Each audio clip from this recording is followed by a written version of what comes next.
How's it going, everybody? You might be asking yourself, John, what are you doing on the roof of your truck? What is that white thing right there? Those are good questions to be asking.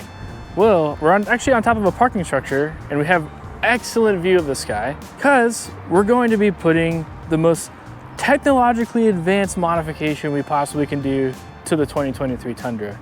And that is putting the Starlink dish on the roof. So what we have here are some mounting points that I got off of Etsy that are 3D printed. Got really good reviews, nice, strong. It's not like the cheaper, like weaker 3D printed material.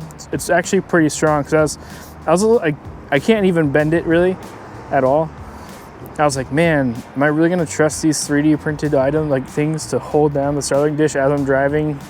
I'm like, that's gonna be a lot of force, you know, but it's really strong. Like, I can't even bend it right there. What we're gonna go ahead and do is these mounts just go into the 80/20 track. I did have to get some smaller 80/20 slots because the Prinsu rack has a slightly smaller one than the ones that came with it. Not a big deal. The train might be a little loud, so let me see. So I got the roof all nice and wiped down. We got the Ceramic Pro 9H coating up here, so it's all very easy to clean. But I know once we put the dish on, it's gonna be more difficult to clean under there. And my goal with this is, I did get the 12 volt inverter, like the 12 volt to 48 volt to the car outlet. The 12 volt to 48 volt, when I run it off the car outlet and I plug it into the anchor, the Starlink boots up with 12 volt. And as it powers like through to connect to the satellites up top, it ramps up to about 138 volts, and that's when the jackery says no more, it cuts it out. What I ended up doing is plugging in to the 120 outlet on the anchor battery pack, and I'm able to connect to Starlink no problem. And once you get connected, it drops down to, I believe, like low 60, so it doesn't really take that much power. And with the solar panels, that's more than enough to keep the 1,000-watt power supply going. Let's continue on with the install and less of the rant of the power system. Once I get the camper and have a dedicated lithium battery pack, then I'll definitely switch over to running a 12 volt to 48 volt. It's a lot smaller, it takes up way less space than the Starlink modem and power supply. For now, we're just gonna run it because that's what we have and it works. The power consumption isn't that bad. It's back to mounting the Starlink dish on the roof. Let's go ahead and get this beauty lined up. All right, install is really easy, especially with this 80/20, guys. I did install some thread locker on here. I'm just gonna make it snug because I still probably have to make some adjustments to it. And there we go, now we can slide it, put the dish in there and line it up. All right, she fits in there just like a glove. As you see, we got the Starlink lined up to the tabs or the brackets right there. They sit flush, really nice. Really sits low to the, doesn't even protrude really past the, I mean, just barely it protrudes past the roof rack.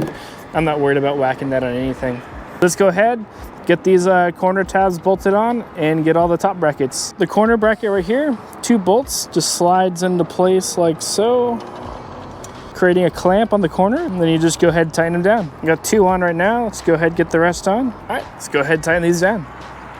And that's it, guys. Install was actually really quite simple. It took me longer to adjust my 80/20 rails on the Prinsu rack than it did to actually install the dish. Man, this thing's solid. I'm not worried about this thing going anywhere. My plan is, instead of having it all hardwired all the time, I mean, obviously I'm not gonna be running Starlink every single day. It's just gonna be like way too expensive. Months that I'm not using it, I'll have it unplugged up here, and it is still waterproof. I did check with Starlink. The dish is waterproof even with it unplugged, because there's like an open hole in the back where the Cat 6 cable goes in. So I'm not worried about waterproofing. When I do plan to use it, what I'll do is run the Cat 6 cable, just plug it under the dish, run it under, and just run it right into the door with the battery pack in the back seat. It just seems to be the easiest thing for now until we get a camper and we hardwire everything into the roof of the camper. And this works for just about everybody. Like, it's a very easy on the go. I think almost everybody nowadays has like a roof rack. The brackets online for Etsy, I believe, are about like $80. I'm really happy with them. It doesn't really stick up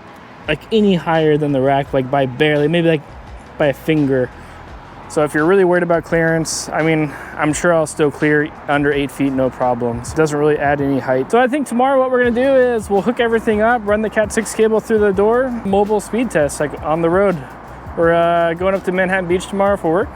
So we'll test out what kind of speeds we can get. All right, so we're doing some real world testing now. I'm out here in the Pacific Palisades on the cliffs because you have that massive mountain over there. You get like no cell service out here.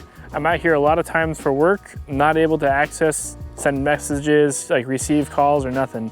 So now with the dish all mounted up on top, right there, have it ran into the cab, and I just threw the modem and the power supply behind the back seat, ran the power cord underneath, and this is how I'm running it at the moment. And I've had this plugged in since about 6 a.m.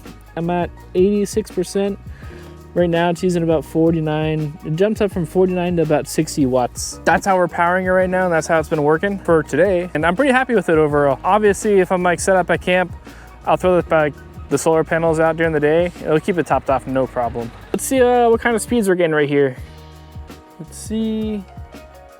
As you see, we are online. Speed test.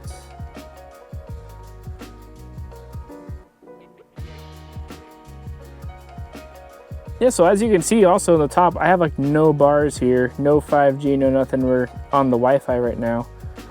So 86 megs, that's not great. It normally actually averages between about like 150 to 250, but even for this is more than enough to make a phone call, send out some pictures, receive pictures for work. And again, so we're able to do this remotely as for now for the power supply. And we have, the police just pulled up, so I don't know if they're gonna tell us we gotta move. So back to the video. When I have the camper and we have like maybe 3 lithium batteries in there, solar panels on the roof, you know, power's not gonna be a problem. You know, we're gonna have the convection stovetop, the microwave, all that stuff. Like power won't be a problem, but for now, I'm really happy with the outcome. We're getting the speeds we need. I'm able to make phone calls for work, send pictures. It pretty much checks all the boxes. I hope you guys enjoyed the video. See you all in the next one.